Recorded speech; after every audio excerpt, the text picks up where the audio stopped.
In the ultimate test of strategy and skill on the world's biggest stage, can one exceptional person overcome a perfectly synchronized machine? The 2026 World Cup introduced a 48-team format and an extra knockout round. This complexity was designed to produce unpredictability. This instability hit immediately.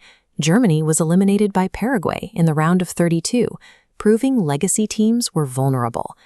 In a tournament this volatile, a single dominating force can bridge the gap.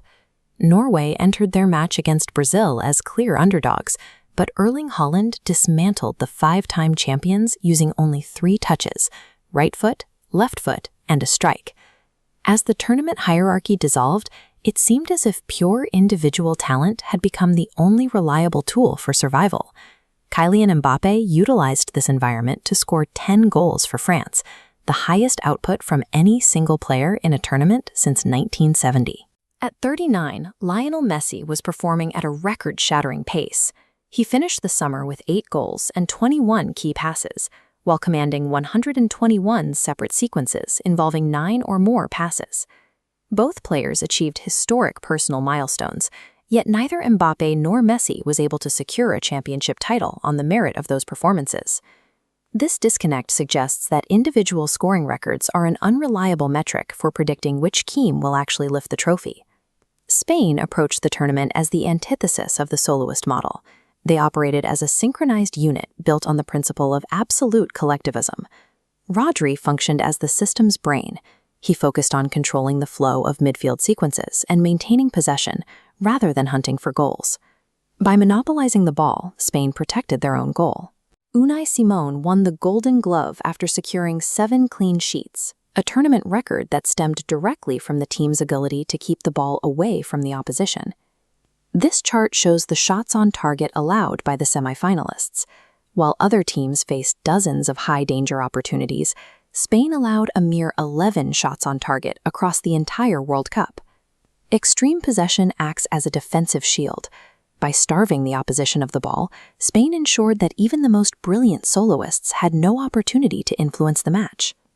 The tournament provided several high-variance moments, such as Sidney Cabral's extra-time equalizer for Cape Verde, a shot that nearly produced the greatest upset in World Cup history. While those moments captured the headlines, Spain relied on a mathematical strategy to slowly and predictably suffocate their opponents over 90 minutes. Teenager Pau Cubarsí performed as a module within this system.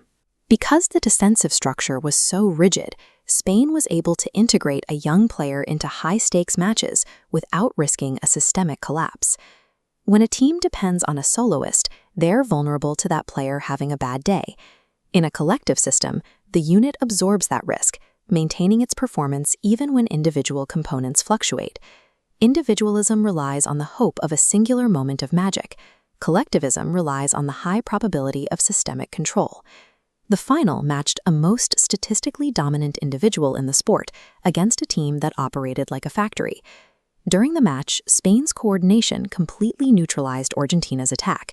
By cutting off passing lanes and maintaining a constant defensive shape, they isolated Messi from the rest of his team. This timeline tracks Argentina's offensive output. Spain held the defending champions to 0 total shots for 115 consecutive minutes. Then, Ferran Torres scored the decisive goal, causing Argentina's organization to unravel. The result was the product of a unit that removed the variables of the match, until a superstar intervention was no longer a statistical likelihood.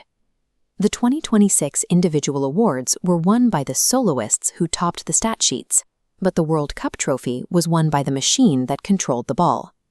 This tournament demonstrates the reality of the debate between the superstar and the unit.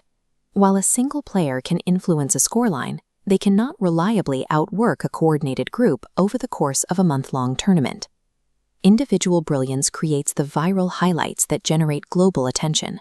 However, those moments do not scale as effectively as a system designed to mitigate risk and maximize possession. In modern international soccer, the soloist provides the theater, while the coordinated unit secures the championships.